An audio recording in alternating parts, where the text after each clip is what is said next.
بسم الله والصلاة والسلام على رسول الله وعلى آله وصحبه ومن والاه أما بعد.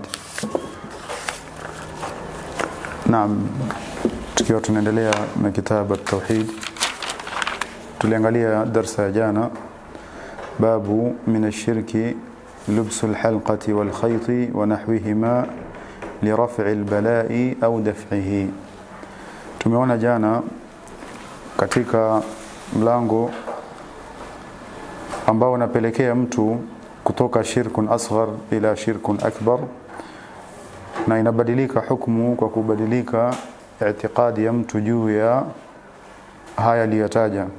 Lubsul halqati, kuvaa chochote ambacho naam ni cha mzunguko, ima kwenye mkono ama pete ama kwenye shingo ama kwenye mguu, lakini ikajengewa kwa kitu ilichokivaa i'tiqadi kwamba inaweza kukunufaisha ama inaweza kukudhuru, inaweza zuia balaa ama inaweza kukufikishia kwenye alkhair. Nadhani darasa iko wazi insha Allah.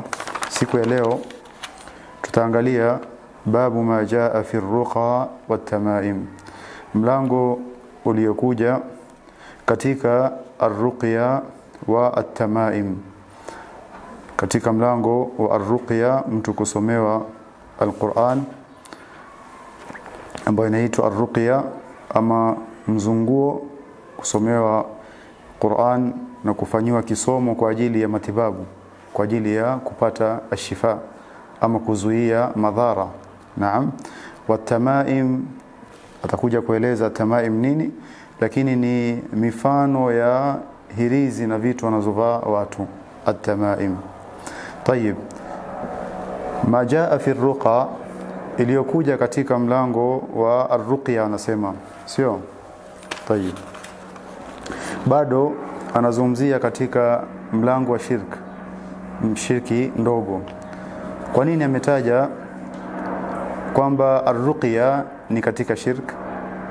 Naam, kuna ruqya inayojuzu na kuna ruqya sio juzu. Kuna ruqya ya kisheria na kuna ruqya isiyokuwa ya kisheria. Tamam?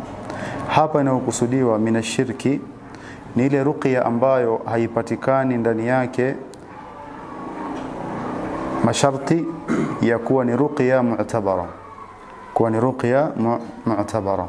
Mathalan, katika shurut za ruqya ni kwamba anayesoma au anayesomewa ni kuitakidi kwamba hii ni sababu, lakini anayepoza ni nani? Allah subhanahu wa ta'ala. Min ar-ruqya, katika shurut, an yakuna ma'luman, iwe ni kitu kinajulikana ama ni kitu kinachofahamika mtu anayekusomea ama unachokisoma. Unachosomewa ni kitu unaweza kuelewa. Ikiwa unachosomewa naam si katika Qur'ani wala si katika vitu we mwenyewe unaweza elewa, ni lugha za kijini ama alfadha ambazo kuna shirki ndani, inatoka katika masharti ya kuwa hii ni ruqya mu'tabara. Naam, vile vile katika masharti ya ruqya isipatikane ndani yake an la yakuna fihi haramun, kusipatikane jambo lolote la haramu ndani. Mathalan, kwenye ruqya upatikane ruqya wanawake na wanaume wote wanasomewa pamoja, hii ndio inayokatazwa. Masharti za ruqya maarufa, ikiwa hazitapatikana yale masharti ya ruqya, naam, hapa sasa tunaingiza kwenye mlango mwingine. Yale masharti vile vile yakaenda mbele, kupatikana ashya ambazo naam haijafungamana na Allah subhanahu wa ta'ala, minashifa, na kutarajiwa na yale alfadh zile kwa pale, naam, na ile kaifia ni ya kishaitani, ni ya kijini, ni ya kiuchawi. Hapa inatoka sasa tunasema minashirki, mlango huu ar-ruqa wat-tamaim. Kwa ruqya iko na masharti yake, ruqya iko na masharti yake, na kuna asbab na mambo imewekwa kusihi kwamba hii ni ruqya mu'tabara katika sheria. Na ruqya Mtume sallallahu alaihi wasallam yeye mwenyewe binafsi alikuwa akijisomea, bali masahaba alikuwa akisomeana baadhi yao kwa wengine. sio? Hata Mtume sallam alisema ikiwa ruqya haina shirki ndani, naam, fala bas. Ikiwa haina shirki ndani fala basa. Kwa hivyo mlango huu inazungumzia ruqya ambayo haiko kwenye sheria, ambazo yani ruqya ambayo haifati masharti ya dini iliyoweka. Tamam? Tumeishiria baadhi ya ashia na asbab za kujuzu ruqya hiyo. Tukasema moja ni mtu aitakidi kwamba ashifa min Allah subhanahu wa ta'ala. Jambo la pili, naam, iwe kinachosomwa ni shay'un ma'lum, kitu inayojulikana na kitu kinachofahamika. Utaenda kwa watu ambao wanakuambia sisi tunazungua watu, sio? Lakini ukisikiza wanachokisoma na wanachokisema ni lugha hata uelewi. Naam, hii ndio yakatazwa. Hii ndiyo inayokatazwa kwa mtu. Tayib. Na mlango wa ruqya tulisoma katika milango ya nyuma, kama tunaweza kumbuka hadith ama mlango inayosema man haqqaqa at-tauhid dakhala al-jannata bighayri hisab. Alaysa kadha? Tayib. Tukasoma katika mlango huu hadithi gani kama tukumbuka? Watu 70,000 siku ya kiyama wataingizwa katika janna bila hisab wala adhab, sio? Tayib. Minhum ni nani? Aywa, wale ambao la yatlubuna ar-ruqya. Katika watu watakaopata janna bila hisab wala adhab ni watu ambao la yatlubuna ar-ruqya, hawatafuti na kuuliza kusomewa ar-ruqya, sio? Hii inampelekea Muislamu kutokuwa jahil wa dini yake, kuisoma dini, kuijua ruqya shar'iyya ni hipi kwanza, alafu la yatlub, la yasal asomea ruqya, bali anafanya nini? Anajisomea mwenyewe. Ndio maana yule sahaba alipouliza mmoja katika sahaba, ayyukum raa al-kawkab alladhi inqadha al-bariha, madha qala? Naam, qala ana. Thumma qulta, kaulizwa ama akasema, ama inni lam akun fi salatin walakinni ludightu, sio? Alikuwa ameumwa na mnyama ambaye akona sumu. Akamuuliza, fama sana'ta, ulifanya nini? Qala irtaqaitu, nilitafuta mtu wa kunisomea. Fama hamalaka ala dhalik, kitu gani kimekufanya utafute mtu akusomee ruqya? Aliulizwa.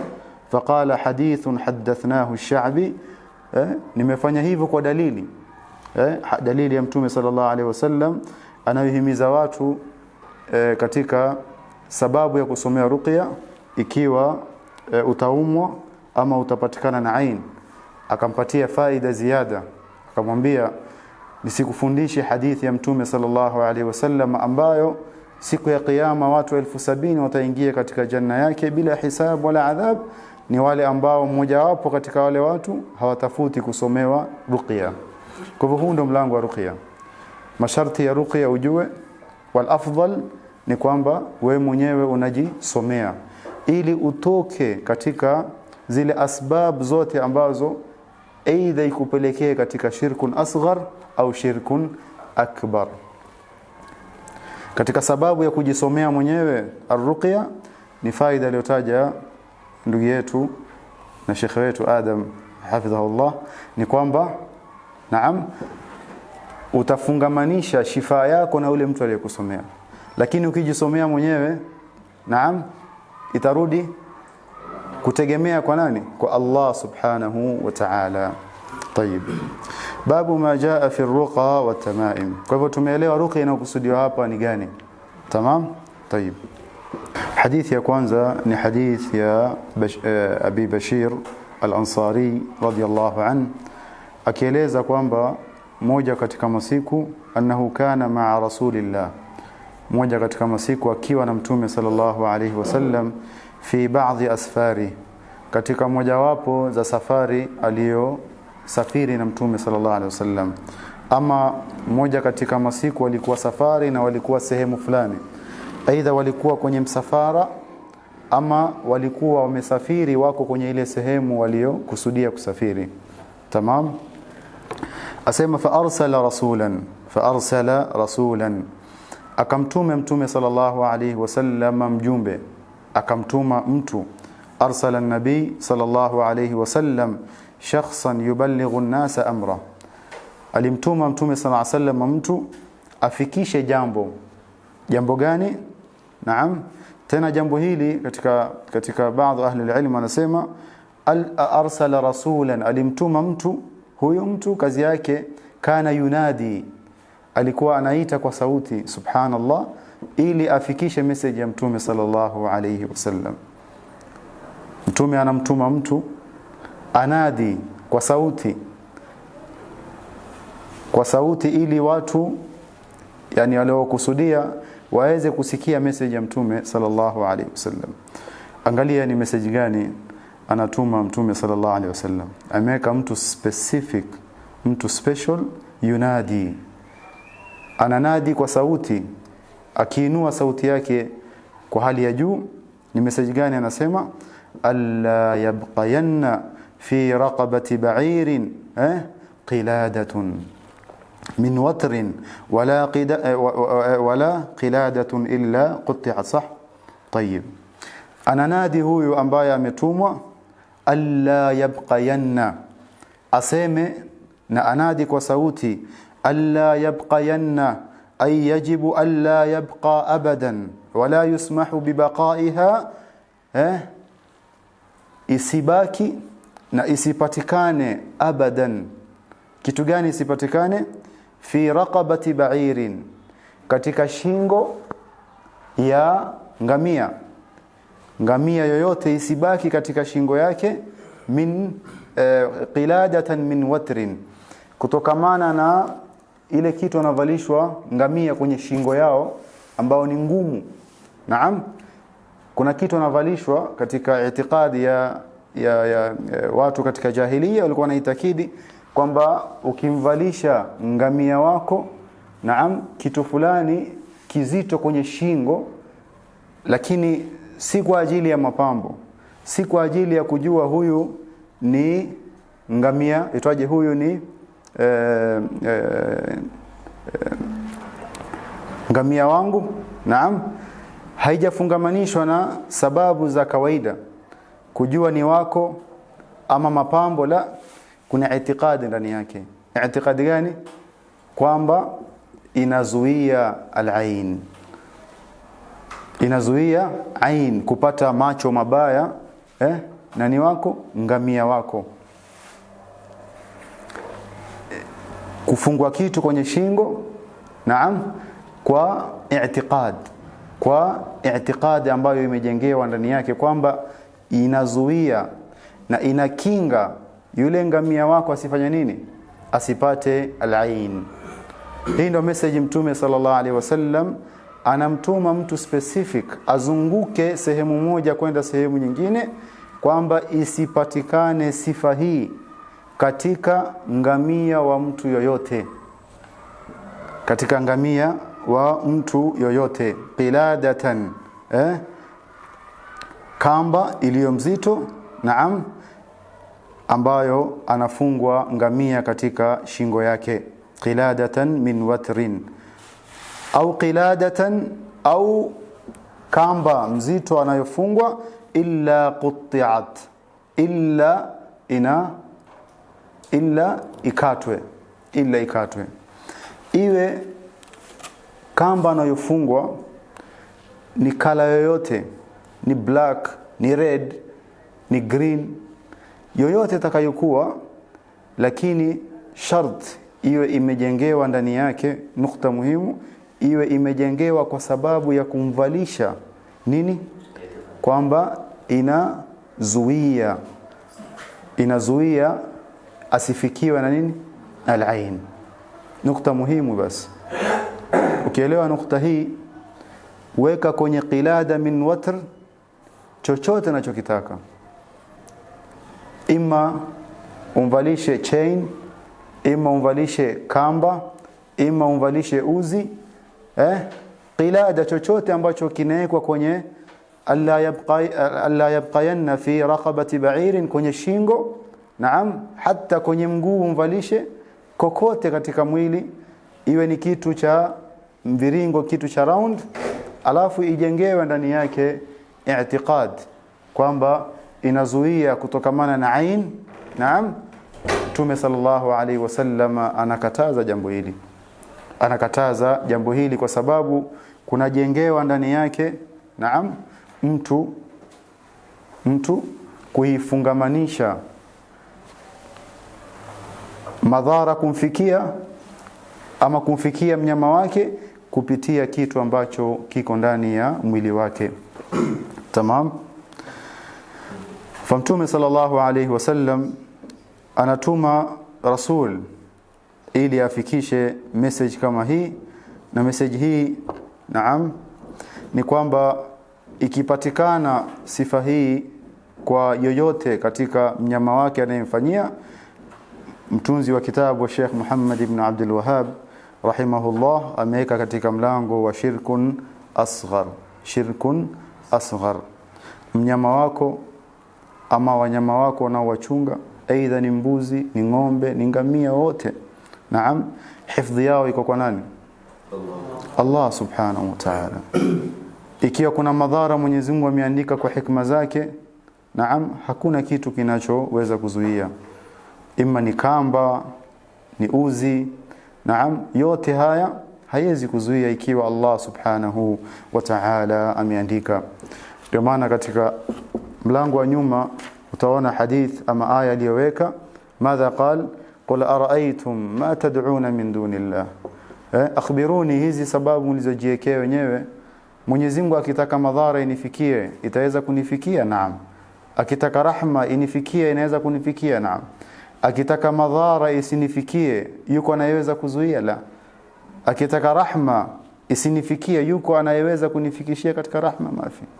Fahakadha ilete mfano huu katika hii hadith kwamba iwe ni ba'ir ama iwe ni mbuzi, yoyote atakayekuwa katika wanyama binadamu, naam, isibakie na isiwekwe chochote katika mwili wa mwanadamu ama mnyama ikijengewa na i'tiqad ndani yake kwamba inaweza kumnufaisha kitu ambacho kiko kwenye mwili wake ama kumdhuru. Mtume sallallahu alaihi wasallam anasema alla yabqayanna, isibaki, ama illa qutti'at, au illa quti'at, illa imekatwa na kutolewa katika mwili wa mtu ama mnyama ambaye amevalishwa ikijengewa na i'tiqad. Tamam. Sema qilada ma yu'allaqu fi al-'unuqi khaytun au hablun au silsila. Qilada maana yake ni kinachovalishwa kwenye shingo, ima iwe ni uzi ama kamba ama chain. Qilada min watrin, asema huwa al-khayt al-qawi alladhi ni uzi ambao imewekwa kwa namna ikawa ni ngumu na ni mzito, naam, ambayo anafungwa nayo nani? Mnyama katika shingo yake. Hadithi ya pili. وعن عبد الله وعن ابن مسعود رضي الله عنه قال سمعت رسول الله صلى الله عليه وسلم يقول إن الرقى والتمائم والتولة شرك. نعم. إن الرقى والتمائم والتولة شرك. Hakika ya arruqya watamaim watiwala zote ni katika shirki. Tumetaja arruqa inayokusudiwa hapa ni ipi? Naam, ni ruqya ambayo naam ghair shar'iyya, ile ambayo haiko kwenye sheria. Tamam, na atakuja kueleza hapo mbele. Alafu asema watamaima, vile vile hizi hirizi mtu anazovaa, naam, ni katika shirki. Shirki ndogo ama kubwa? Shirki ndogo. na inaweza kuwa shirki kubwa. Na tumejua farq na namna ya kujua hii ni asghar na hii ni akbar. Tayib. Asema watiwalata, na vile vile atiwala atakuja kueleza hapo mbele atiwala ni nini. Asema shirkun ni shirki.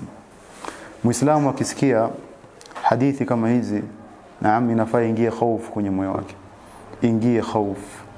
Kisikia masaili haya ni yenye kupelekea katika shirk, hata kama ni shirki ndogo, hofu ingie kwenye moyo wako, naam, ili ujiweke kando nazo, ili ujiweke kando nazo. وعن عبد الله بن عكيم مرفوعا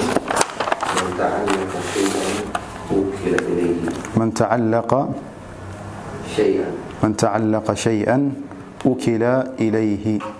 من تعلق شيئا, mwenye ambaye atavaa, ama maana ya pili, moyo wake itafungamana na hiyo kitu mpaka ikawa rajaa yake, matarajio yake na hofu yake ikabaki kwenye hiyo kitu ambayo ameivaa kwenye mwili wake, ama moyo wake umefungamana nao, ikawa hofu yake, ikawa matarajio yake kwenye hiyo kitu. Kwa mfano umevaa kitu cha red kwenye mkono, ama umevalishwa hirizi, ikafikia level kwamba hofu yako, naam, inakuwa juu ama inakuwa chini kwa sababu ile kitu levaa. Unaweza kuhisi utulivu na hauna hofu ikiwa iko kwenye mkono, na unaweza kuhisi hofu yako iko juu, wasiwasi mwingi, hofu. Kwa sababu gani? Kwa sababu umeivua ama umeisahau ama mtu ameichukua, hofu yako ikafanya nini? Iko juu.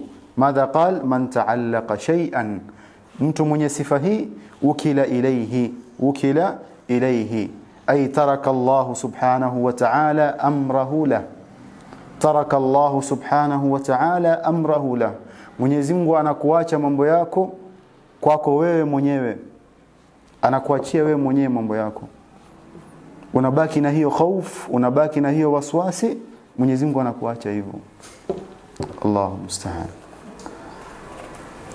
Umemsahau Allah subhanahu wa ta'ala, naye Allah anakuacha. Umesahau, naam, na umemweka kando Allah subhanahu wa ta'ala kwamba yeye ndio mwenye kuhifadhi, aidha ulichokivaa ni kwa ajili ya ain, kuzuia ain, au kwa ajili ya hasad, naam, au kutaka kufikia jambo ukakifungamanisha na hiyo kitu uliyoivaa, naye Allah subhanahu wa ta'ala anakuacha hivyo. Hana haja na wewe. Ulinzi wako haiko tena kwake yeye Allah subhanahu wa ta'ala. Hii ni hatari, na hii ni hatari. Mwanadamu anafaa amtegemee Allah subhanahu wa ta'ala peke yake, si katika matarajio yake, si katika hofu zake. Mambo yake yote afungamanisha na nani? Na Allah subhanahu wa ta'ala. Na mwenye kumtegemea Mwenyezi Mungu subhanahu wa ta'ala na kuelekeza haja zake, Mwenyezi Mungu anamhifadhi na anamrahisishia mambo yake, mwenye kumtegemea Allah kikweli. Na yeyote ambaye hafungamanishi moyo wake na Allah na kumtegemea Allah subhanahu wa ta'ala, akajiwekea asbabu kama hizi, Mwenyezi Mungu anamwacha. Na angalia watu wenye kufungamanisha mambo yao na vitu kama hizi, angalia namna wanavyoishi. Hofu, dhiki, shida. Kwa sababu gani? Mwenyezi Mungu subhanahu wa ta'ala amewaacha. Madha qal man ta'allaqa shay'an ukila ilayhi, mwenye kufungamanisha mambo yake yote na kitu, naam, aidha kwenye mwili wake, kwenye itikadi yake, ukila ilayhi, Mwenyezi Mungu subhanahu wa ta'ala anamwacha hivyo. Naam, tamaim asema huwa shay'un, ni kitu ambacho yuallaqu ala al-awladi min al-ain, yenye kufungwa watoto wadogo. Sababu ya kufungwa ni min al-ain, ni sababu ya kuzuia al-ain, at-tamaim. Tamam? Na ameleta mfano ya watoto kwa sababu aghlabia inatumika kwa watoto, lakini inaweza kutumika zaidi ya kwa watoto. At-tamaim, hirizi hizi ambazo wanafungwa watu wengi. Katika watu wanaofungwa na binadamu ni watoto. Sababu ya kufungwa minal aini, kutokamana na kuzuia macho mabaya isiweze kuwapata. Asema lakini ikiwa idha kana almuallaq min alquran, ikiwa hiyo hirizi ambayo imefungiwa mtu ama amevalishwa nayo mtu min alqurani, ni kutokamana na Qur'an, maana yake ni kwamba ni hirizi, sio ni kamba, ni uzi, lakini katika ile sehemu ya uzi kukapatikana ndani yake Qur'ani, ndani imeandikwa aya za Qur'ani, alafu ikafungwa ikaekelewa nini, ikaekelewa uzi. Tamam? Alichovalishwa katika shingo ni kwa hii sifa minal Qur'ani. Asema farakhasa bihi ba'd salaf, baadhi ya wema waliopita wametoa rukhsa kupatikana sifa kama hii kwa mtoto, lakini ndani yake kuna nini? Aya za al-Qur'an al-Karim. Tayib, lakini asema wa ba'dhum, na baadhi ya salaf lam yurakhis fihi, hawajaruhusu na kufungua mlango wa kujuzu jambo hilo. Lam yurakhis fihi wa yaj'aluhu min al-manhi anhu, na wakajalia sifa hii ya mtu kuvalishwa kitu katika mwili wake, aidha kwenye shingo ama kwenye mkono, lakini ndani kukawa kuna Qur'an. Kumeandikwa Qur'ani ikafungwa kwa hii sifa. Asema minal manhi, katika mambo ambayo wanayakataza na kuto nasihi. Minhum, moja katika hao ni Ibn Mas'ud radhiyallahu anhu. Alulama wanasema njia ya mtu kutaka hifdhi kwa Allah subhanahu wa ta'ala ni maarufu kutoka kwa Mtume sallallahu alayhi wasallam, kutoka kwa masahaba zake, na watu watosheke na hayo. Kama mfano Mtume sallallahu alayhi wasallam, imethubutu ahadithi nyingi namna akijikinga Mtume wetu Muhammad sallallahu alayhi wasallam kutokamana na al-ain, kutokamana na hasad, kutokamana na jambo lolote ambalo mtu hafurahii kuwa ndani yake. Bal anatufundisha Mtume sallallahu alayhi wasallam Al-Hasan wal-Husain, kila akiwaona ama mara nyingi akiwa na wao, alikuwa akiwafanya nini? Akiwaombea dua ya kutaka kuwakinga kutokamana na shar, kutokamana na al-ain. Kwa hivyo kaifia ya mtu kutaka kuzuia madhara isimfikie, Mtume sallallahu alaihi wasallam katufundisha, na muslim na mu'min anafaa tosheke na yale ambayo yamekuja kwa Mtume sallallahu alayhi wasallam. Tamam? Jambo lingine, hizi vitu ambazo hata kama baadhi ahli ilm wameruhusu, kuna katazwa minhum Ibn Mas'ud mtu kutofanya sifa hiyo, kwa sababu unaweza jifungulia milango mingi sana ambayo ikakupelekea wewe kupata dhambi ama kumaasi Allah subhanahu wa ta'ala. Mfano wake, uvalishe mtoto hirizi ama kitu ambayo ndani yake kuna aya za Qur'an, alafu mtoto aingie nayo chooni. Ya nini ufikie hapa? Ya nini umfunge mtoto ama ujivalishe kitu kama hii, alafu aya za Allah subhanahu wa ta'ala ufanye nini? Uingie nazo chooni. Kwa mbali na yote haya ufanye nini? Rudi kwa asli ya Mtume sallallahu alaihi wasallam, namna alikuwa akitaka hifdhi kwa Allah subhanahu wa ta'ala kwake yeye na hata watoto. Minhum tumesema ni Al-Hasan wal-Husain, akiwa somea na kuwatakia hifdhi Mtume sallallahu alaihi wasallam kwa zile wird na yale alfadha alikuwa akitamka mtume, na wewe tamka, msomee mtoto wako kama alivyokuwa mtume sallallahu alaihi wasallam akifanya. Sote twajua kuna adhkaru sabah wal masa, sah, adhkaru sabah wal masa, ndani yake kuna alfadhi nyingi za kuonyesha kwamba wataka hifadhi kwa Allah subhanahu wa ta'ala, na kwamba wamtegemea Allah subhanahu wa ta'ala peke yake. Kwa nini Muislamu asiende katika haya? Kwa nini aende kwenye mambo ambayo kuna hofiwa mambo mingi sana ndani yake ambayo huenda ukamaasi Allah na ukaenda kinyume na sheria?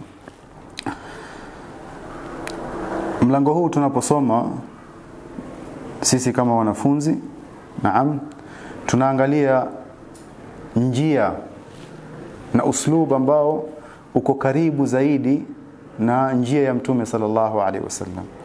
Mwanafunzi akisoma milango kama haya anafaa angalie njia ambayo mtume wetu Muhammad sallallahu alaihi wasallam alikuwa akifanya, na atosheke na hilo. Tamam? Kwa hivyo katika njia, naam, ya at-tamaim ambazo wanavalishwa watoto na hata watu wazima, imeruhusiwa katika baadhi ya wema waliopita na ulama mtu kuvalishwa kitu ambayo imeandikwa ndani yake al-Qur'an, lakini bora na afadhali arudi katika asli namna mtume wetu Muhammad sallallahu alaihi wasallam alivyokuwa na masahaba zake. Hadha huwa at-tamaim. Tamam? Hirizi na mifano yake, ima iwe ni kwa uzi ama ngozi ama chochote takachokuwa sifa yake, as long as ni kitu kinavaliwa kwenye mwili wa mtu. Naam. Warruqa hiya allati tusamma al-azaim. Arruqa au arruqya asema hiya allati, ni ile ambayo inaitwa al-azaim. Ay al-azaim ni mzunguo, na watu kuzunguliwa, yani kusomeana. Naam, kusomeana. Asema wa khassa minhu ad-dalil, na ikahusishwa ndani yake dalili za mtume sallallahu alayhi wasallam. Ar-ruqya ma khala min ash-shirki, ay ma laysa min ash-shirki. Naam, ma laysa min ash-shirki. Faqad rakhasa alayhi Rasulullah sallallahu alayhi wasallam, ameruhusisha mtume sallallahu alayhi wasallam na amejuzisha mtu kusomewa ar-ruqya, lakini min al-aini wal-huma, min al-aini wal-huma, kutokamana na al-ain jicho mbaya, wal-huma. Kuna tofauti ya huma bifathi al-mim, sio bila kupatikana at-tashdid, wal-humma, min al-humma wal-huma. Sah? Tayeb, zote mbili I think mpaka darasa ya leo tumesoma min al-humma bishadd al-mim na بدون الشد، سيو.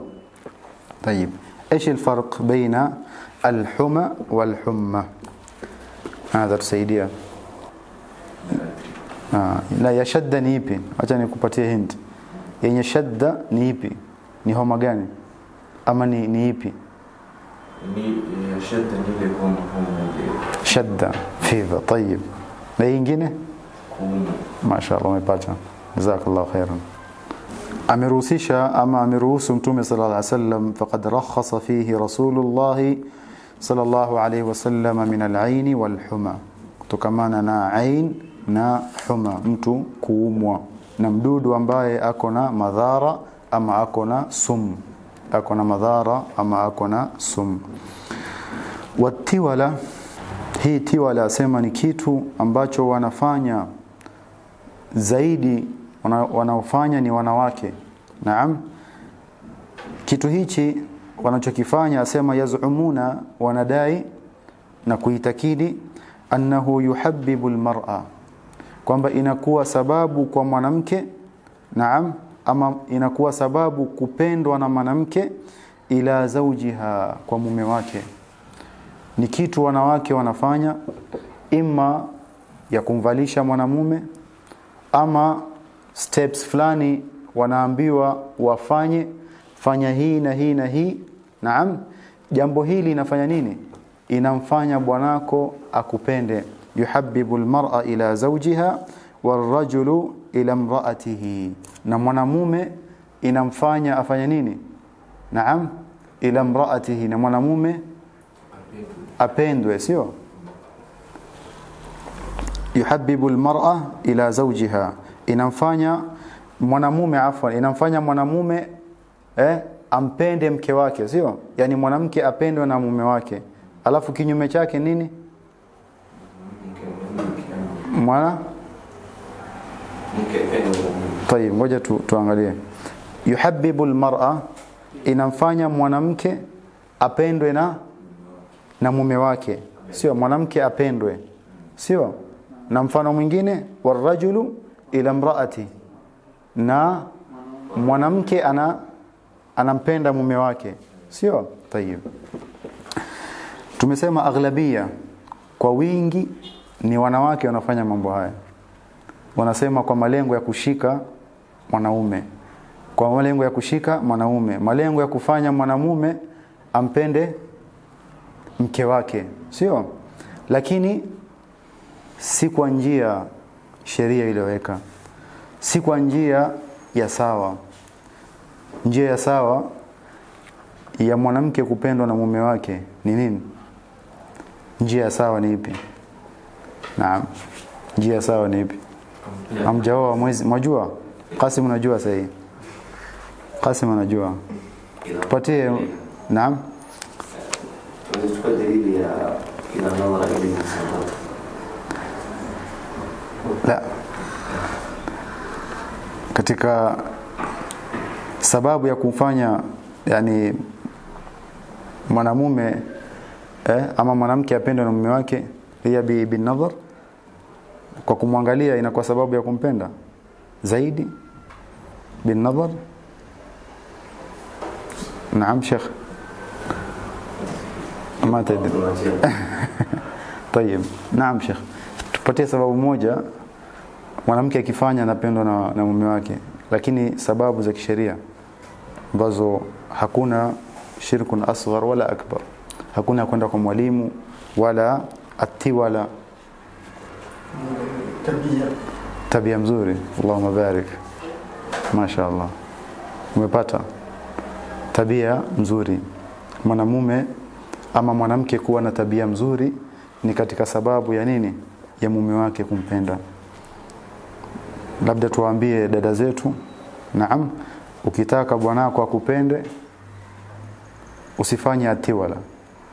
Naam, usiende kwa mtu akakupatia kitu umpatie bwanako ama umvalishe bwanako ama ufanye mambo kadhaa ati itafanya mume wako akupende. La, moja katika sababu ndugu yetu Qasim ametutajia nini? Naam, kuishi na bwanako kwa tabia mzuri. Kuishi na bwanako kwa tabia mzuri, kumfanyia mambo mazuri, kumzungumzisha vizuri, kutompatia stress, kumfanyia mambo rahisi. Uishi na bwanako vizuri ni katika sababu ya nini? Yeye kukupenda. Sio sababu nyingine. Kumtii bwanako na kumsikiza ni katika sababu ya kufanya nini? Kupata mapenzi yake. Kutokuwa na sifa ya kibr, kutokuwa na ulimi mchafu. Naam, kumsikiza bwanako, kuwa mtiifu kwake ni katika sababu ya fanya nini? Ya bwanako kukupenda. Na wala sio atiwala, bal kumtii bwanako katika faida. Mtume sallallahu alaihi wasallam anasema ni katika sababu ya mwanamke kupata janna yake.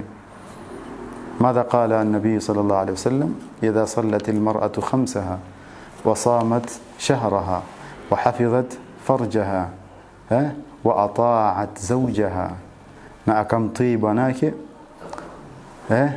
qila laha, anaambiwa siku ya kiyama, ingia katika janna, kwenye mlango wote wa janna unaotaka minane. Rahisi. Sifa gani? Ya kumtii bwanako, ya kuwa mwema kwa mume wako, ya kuishi na mume wako vizuri, kwa kufanya zile asbab ambazo sheria imekufundisha, asbab ambazo hakuna shirkun asghar ndani wala shirkun akbar. Hakuna kwenda kwa mwalimu wala kumvalisha bwanako kitu ama wewe kuvaa kitu kwa ajili bwanako ati ya kupende. La, unafanya yale mambo sheria iliyoweka, sio? طيب. التولى شيء يصنعونه يزعمون أنه يحبب المرأة إلى زوجها, inamfanya mwanamke kupendwa na bwanake, warajulu ila imraatihi, na mwanamume kupendwa vile vile na mke wake. Naam Sheikh. Naam. Specific ambayo inafanywa au aishi chochote ambacho kinafanywa. طيب. Hina qalu shay'un yasna'unahu, kitu kinachofanywa ni nakira, inaweza kuwa jambo lolote. Leo uambiwe chukua hii weka kwenye chakula bwanako, kesho iwe ni kitu fulani weka kwenye nguo yake. Naam, yataghayyar kwa kubadilika yule mtu unaenda kwake.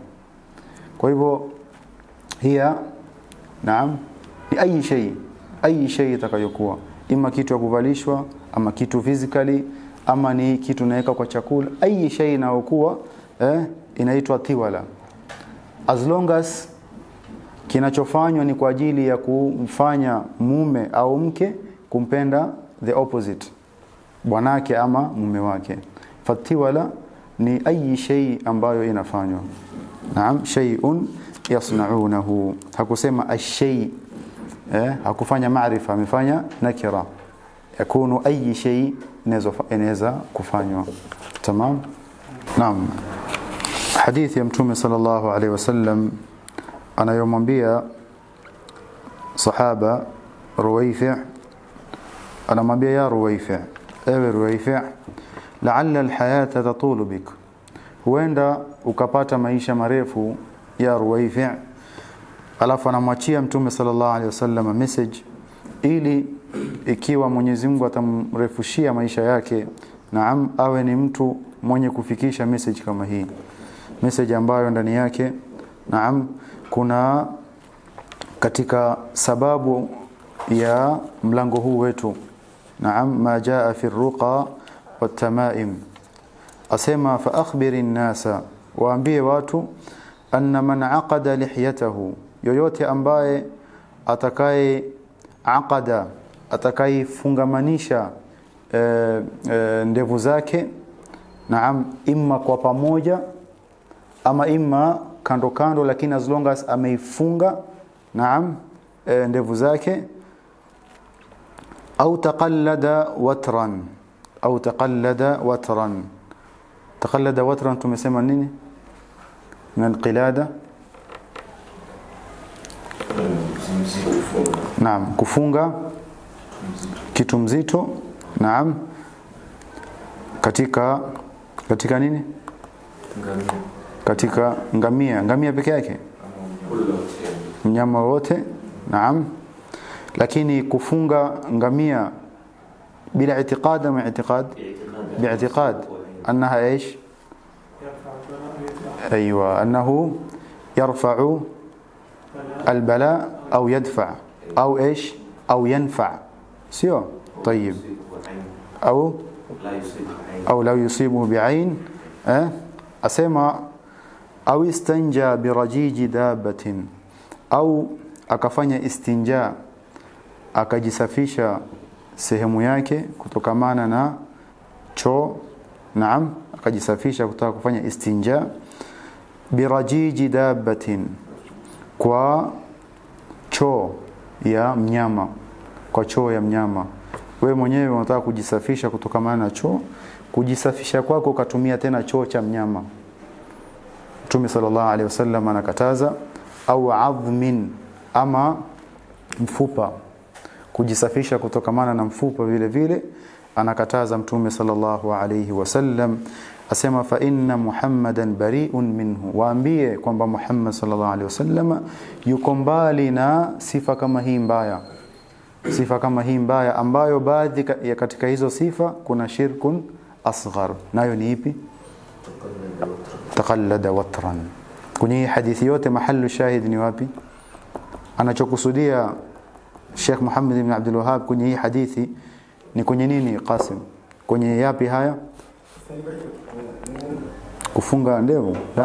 Na kufunga kitu katika shingo, sio? Tayib. Hii alipotaja anna man aqada lihiyatahu, kukataza Mtume SAW ambayo haiko kwenye shirk. Naam, sababu ya kukataza Mtume sallallahu alaihi wasallam asema ni kwa sababu kuna at-tashbih bi ahli al-kitab, kuna kufanana na mayahud na manasara. Wako katika Yahud, hata saizi ukiingia kwenye internet utaona wengine wamefunga ndevu zao hapa, wengine wamegawanya mara 3, sio? Wako mpaka sahihi. Katika sababu ya kukataza vile vile Mtume sallallahu alaihi wasallam ni nini? Inaingia nawa na kibr. Mtu anakuwa na kibr. Hizi ndevu ukiziacha kawaida unakuwa mtu kawaida. Bali unaweza kuwa na tawadhu. Lakini mujarrad ukianza kufanya vitu kama hizi za kufunga inaingia nawa na nini? Na al-kibr. Unajiinua nafsi yako, unaanza kujiona tofauti na watu, unaanza kujiona bora kuliko watu. Haya ndio Mtume sallallahu alaihi wasallam anakataza. Bali kunapatikana atashabuh bin nisa, inapatikana mtu kufanana na mwanamke. Si wanawake ndio wanafunga nywele zao hivyo? Naam, kwa pamoja, sio? Ama wanafunga kadhaa, 2, 3, 4, alaysa kadha. Tayeb, Mtume anakataza ili isipatikane tashabuh, mwanamume abaki kukaa kama mwanamume. Sah? Naam. نعم. وعن سعيد بن جبير قال من قطع تميمة من لسان كان كعدل رقبة. من قطع أسمى سعيد بن جبير من قطع تميمة من kukata hirizi. Naam, ama mfano wa hirizi, mtu ikawa kwenye mwili wake ikajengewa ndani yake nukta muhimu, ikajengewa ndani yake i'tiqad kwamba inanufaisha hiyo kitu, ama inadhuru, inakinga madhara, ama inaweza kukunufaisha. Hii tamima asema mwenye kuikata kutokamana na mtu aliyeva kana kaadli raqaba, inakuwa mfano wake kama ameacha mtumwa huru.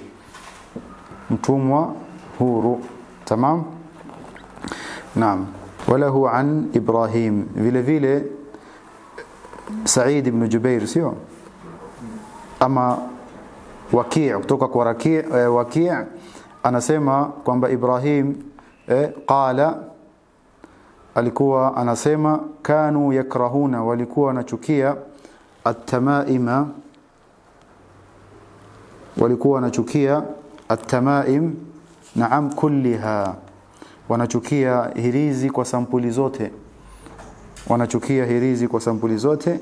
Min al-Qur'ani, imma iwe hirizi hiyo kuna Qur'ani ndani yake, wa ghairi al-Qur'an, na hata kama haina al-Qur'an al-Karim ndani yake. Walahu an Ibrahim, inshallah hii walahu an Ibrahim tutakuja kuangalia inachokusudiwa exactly ni nini inshallah katika darasa inayokuja. Naam. Tayeb, walahu an Ibrahim, katika faida hapa ni kwamba Ibrahim anayokusudiwa hapa min tulabi Abdullah ibn Mas'ud. Walahu an Ibrahim, hadha Ibrahim anayokusudiwa huwa min tulabi Abdullah ibn Mas'ud, katika wanafunzi ibn Mas'ud. Vile vile asema kanu yakrahun, walikuwa wanachukia at-tamaima kulliha. It means Ibrahim hadha alikuwa katika msimamo wa mwalimu wake Abdullah ibn Mas'ud. Hapa nyuma tulisema nini? Ibn Mas'ud madha qal? Naam, وبعضهم لم يرخص فيه ويجعله من المنهي عنه منهم ابن مسعود. Hii ndio msimamo ibn Mas'ud, na huu ndio msimamo na rai ya mwanafunzi wa Abdullah ibn Mas'ud ilikuwa ni naam. Tayeb,